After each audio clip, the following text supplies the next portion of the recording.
মাঝে মাঝে দেখবেন নিজের মধ্যে কেমন যেন একটা হাহাকার, কেমন যেন একটা শূন্যতা অনুভব সৃষ্টি হয়। মনে হয় সবকিছু থেকেও কি যেন নেই, সবার মাঝে থেকেও তখন নিজেকে মনে হয় বড্ড একা। এই অনুভূতি কখন হয় জানেন? যখন আপনি অনেক দিন ধরে আপনার রবকে ভুলে থাকেন, কিংবা আপনি রবের ইবাদত তো করছেন কিন্তু আপনার পূর্ণ মনোযোগ দিয়ে করছেন না।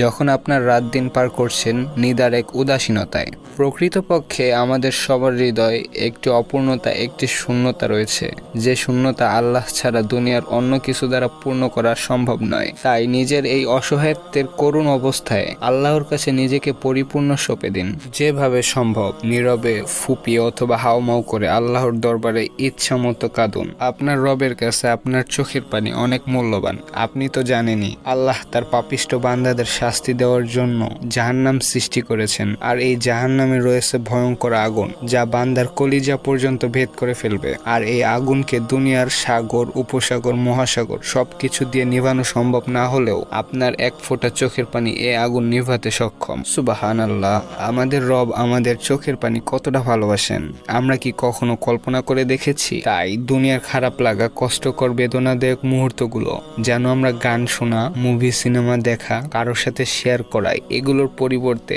আমাদের অশ্রু দিয়ে আল্লাহর সাথে শেয়ার করি। কারণ দুনিয়ার কেউ আমাদের চোখের পানির মূল্য না দিলেও আমাদের রব আমাদের প্রতিটা অশ্রুর কণার খুব চড়া মূল্য পরিশোধ করবেন, যা আপনি কল্পনাও করতে পারবেন না। ফি আমানিল্লাহ। এতক্ষণ আমি ছিলাম আপনাদের সাথে এনএসআর ইসলামিক লাইফলাইন চ্যানেলের পক্ষ থেকে। সবাই ভালো থাকবেন। আসসালামু আলাইকুম।